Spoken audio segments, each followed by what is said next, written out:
ஸ்ரீமதே ராமானுஜாய நமக. நாலாயிர திவ்ய பிரபந்தம் முதல் ஆயிரம். பெரியாழ்வார் பாசுரங்கள் 114 முதல் 117 வரை. புறம் புல்கள். 114ஆம் பாசுரம். பொத்த உரலை கவிழ்த்து அதன்மேல் ஏறி தித்தித்த பாலும் தடாவினில் வெண்ணையும் மெத்த திருவயிறு ஆற விழுங்கிய அத்தன் வந்து என்னை புறம் புல்குவான். ஆழியான் என்னை புறம் புல்குவான். அடியில் ஓட்டையான உரலை உரியின் கீழ் கவிழ்த்து கண்ணன் அதன்மேல் ஏறி பானையில் இருந்த இனிய பாலையும் வெண்ணையையும் வயிறார உண்டு விழுங்கினான். அப்படிப்பட்ட எம் தலைவன் கண்ணன் ஓடி வந்து என் முதுகை தழுவிக்கொள்வான். சக்கராயுதத்தை கையில் ஏந்திய கண்ணன் என்னை தழுவிக்கொள்வான். 115ஆம் பாசுரம். முத்தலை காணமுது மணற்குன்று ஏறி கூத்து உவந்து ஆடி குழலால் இசைபாடி வாய்த்த மறையோர் வணங்க மறையவர் எத்த வந்து என்னை புறம்புல்குவான். எம்பிரான் என்னை புறம்புல்குவான். மணற்குன்றிலே ஏறி நின்று மூத்த ஆயர்கள் காணும்படியாக கண்ணன் தன் புல்லாங்குழல் கொண்டு இசைவாசித்து பெருமகிழ்ச்சியுடன் நடனமாடிக்கொண்டிருக்கிறான். இவ்விசையும் நடனமும் நிகழ்த்துகின்ற கண்ணபிரானை காணும் பொருட்டு வந்த முனிவர்கள் வணங்கினர். தேவர்களும் அவன் திருவடி பணிந்து போற்றினர்.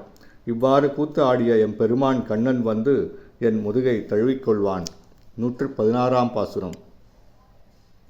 கற்பக காவு கருதிய காதலிக்கு இப்பொழுது ஈவன் என்று இந்திரன் காவினில் நிற்பன செய்து நிலாத்திகள் முற்றத்துள் உய்த்தவன் என்னை புறம்புல்குவான். உம்பர்கோன் என்னை புறம்புல்குவான்.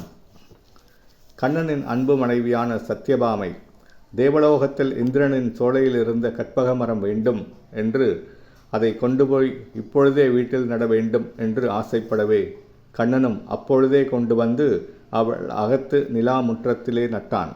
இங்கனம் செய்த என் கண்ணன் என்னை முதுகிலே அணைத்து கொள்வான். இச்செயலை செய்து தன் வீரத்தை காட்டிய நித்திய சூரிகள் தலைவனான இவன் என் முதுகுப்புறத்தை அணைத்து கொள்கிறான். 117ஆம் பாசுரம்.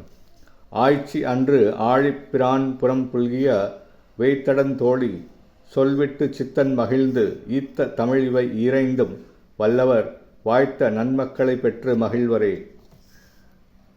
மூங்கில் போன்ற தோள்களை உடைய யசோதை தாய் திருச்சக்கரத்தை கையில் ஏந்திய கண்ணன் தன்னை முதுகில் அணைத்து கொண்டதை பெரியாழ்வார் என்னும் ஸ்ரீவிஷ்ணு சித்தர் மகிழ்ச்சியுடன் அருளிய தமிழ் பாசுரங்கள் 10ஐயும் ஓத வல்லவர்கள் நன்மக்களை பெற்று மகிழ்வெய்துவர். ஸ்ரீமதே ராமானுஜாய நமக.